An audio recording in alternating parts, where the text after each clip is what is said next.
All right, welcome back to the KnivesFAST channel, guys. Say hello to Ren and Stimpy and Powdered Toast Man and Log and TV, and let's get started. So what is this? This is a Finch Collection video. So I thought New Year's Eve would be a great day to do a Finch Collection video. Why?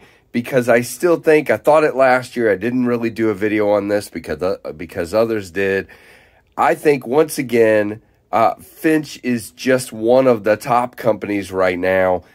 Over the past year, they have put out these 4 knives right here, and they are really killing it. Now, what I've got on the table here are the Finches from last year, or, you know, I think they were all from 2020, and then the Finches from 2021. Now, what I want to do is I want to kind of go through them, and then I'm going to tell you about how they're sitting here and what that means, and then maybe we'll do a full top. What is this? This is 9. Yeah, so starting with the top row, this is the originals. Now, they are actually in the order of how I favor them. Now, but that's weird, though, because let me just tell you. So there are some of these that fit into different categories for me. The vast majority of these are fit as secondary knives for me. They're ones I carry with a larger knife in a different pocket. That's the probably 1, 2, 3, 4, 5, 6 of these. And then there are 3 of these that I can carry as primaries or secondaries. Now, so it kind of ruins the ranking a little bit because, like, for example, the Cimarron's down here at number 4, but it could also be the first one I would carry as a primary out of that group. But anyway, you get my point. So yeah, I have to go with the blue 1929 as my first, and not just because it's blue. Yes, because it's blue, but this knife to me is indicative. In other words, you know, it came before the holiday. It is very much the one that really rocketed Finch, in my opinion, the 1929. I just think just this action, the thin, crazy sliciness of the blade, the way it looks like a traditional Barlow, but it's very much a modern with the way the action is and everything else. And then that Loom logo and everything else about it. I'm going to leave it open. I just love it. So I'm going to slide these down ever so slightly. Let's see. Are they still on camera? Yes, they are. The Holiday, a lot of people put this one as their number 1. And you know what? It really is right there with the 1929 for me. This is a gorgeous knife.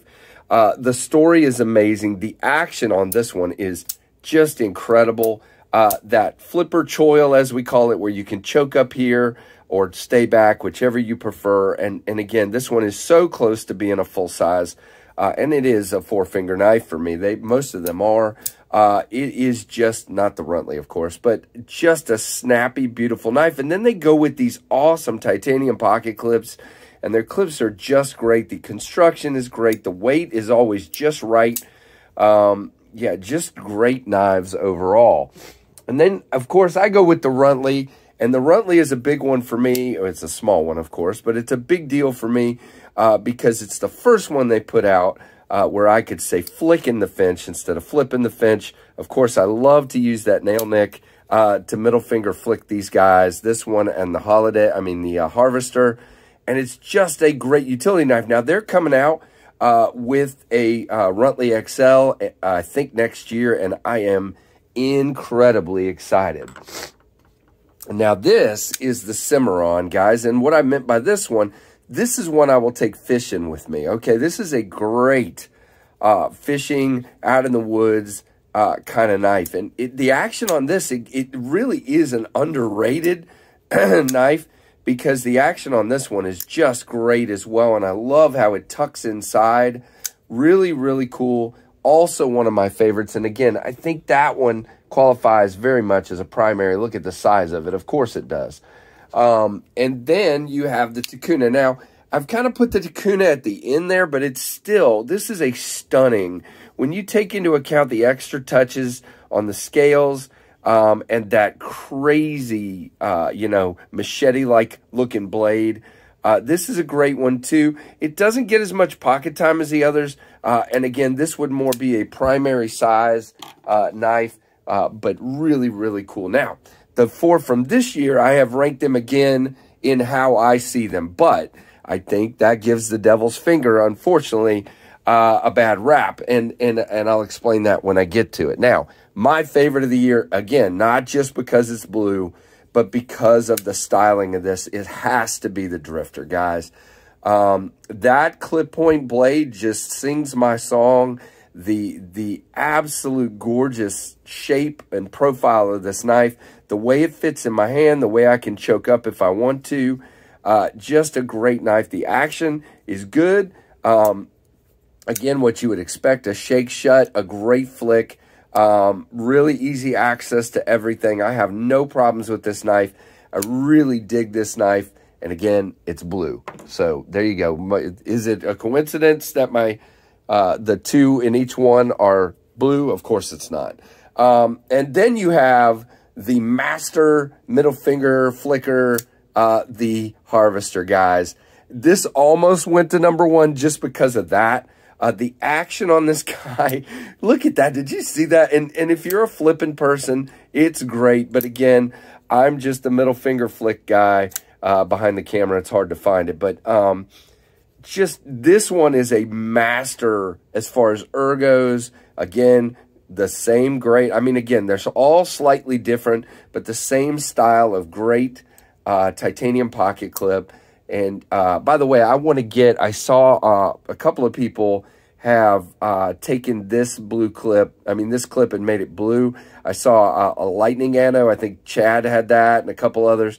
Yeah, I'm going to get that done on that one because it just deserves it. And there you go. But yeah, the Harvester is amazing. And then, now, here's what I meant about the devil's finger. So this, to me, is a primary size knife. I have carried this as a secondary, depending on what else I was carrying. But it is a 4-finger knife. It is very, very nice. And it is a great, again, ooh, and you can tell I use it a lot and I need to clean it. Look at that. Ooh, might want to clean that. Let's see if I can get some of that schmutz off real quick. It's tape goo, so probably not going to come off just with the cloth here. Nope, I got to get some alcohol or something. Well, some of it's coming off. But anyway, you're just going to have to look at it gross. But the thing is, again, great. And I've heard a couple of people talk about the action on there as being bad. Mine is not. It is great. As usual, I have not had any problem with it flipping out. It is not lazy on the detent. It is very, very good. I love the micarta and the way it feels in my hand. And, of course, yeah, there you go, wire pocket clip. So it kind of gets a bad rap by being third, but again, it's in what order am I going to grab this knife compared to the rest of my collection and compared to these that end up being secondary carries before it. Does that make any sense? I hope so. And then this guy, and this, again, all of these are great knives. This is the Cherry Bomb. It just doesn't get quite as much pocket time as some of the others. Why, I don't know. But I love the knife. I love the look of it. I love the way it fits in my hand. The action is just as good. And, of course, you got those Barlow characteristics again, traditional characteristics, I should say, with that awesome bolster lock. Just really cool. And then a spear point blade. All of these are great knives, and they all get pocket time. And as a matter of fact, this week, I've had 3 of these in my pocket. I think, let's see, I had this guy on Monday, Tuesday, and then Wednesday. These were in my pocket. So I was going to try to do an order here. I have not thought through this at all, and we're already at 9 minutes. But I might try to do a top 9 here. This is going to be hard. I mean, guys, it has to be that this is #1. It just, let's do them this way. Has to be that the 1929 is #1. It just has to be. And it has to be that the Holiday is #2. All right? So that's just happening. So logically, this is #3. Oh, man, this sucks. Let's see. All right, so this is really hard for me, but that would be 4, This would be 5. Boy, I don't know. This is not turning out quite how I thought. Definitely has to be this one at 6. Oh boy. So here's the thing, guys. This is why this is so bad. It's hard to do this, I mean, because there is not a knife here that is a bad knife. These are all great knives. I think if I had to do a top 10, though, a top 9, what is that? 1, 2, 3, 4, 5, 6, 7, 8, 9. Yeah. If I had to do a top 9 of the Finch knives, this is the way I look at them. But again, this one should be up a little higher. This one and this one are kind of like in a dead heat, but I just love the way I can flick this one a little bit better. There's reasons for all of these. I'm going to carry this one on a regular basis, and this one ends up being more of like fishing and hiking and that kind of thing. So there you go. I mean, that's kind of it. And there's not a bad knife on the table at all.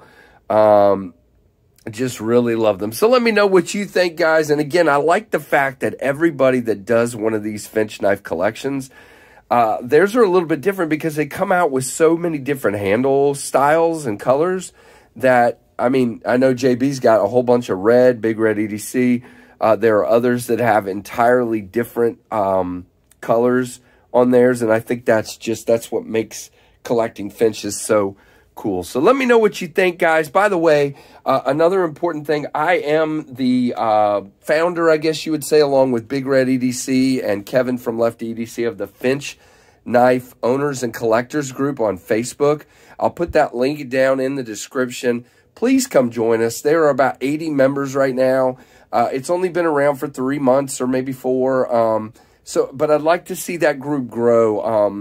The Finch knives, these guys are great dudes. I mean, they are amazing people.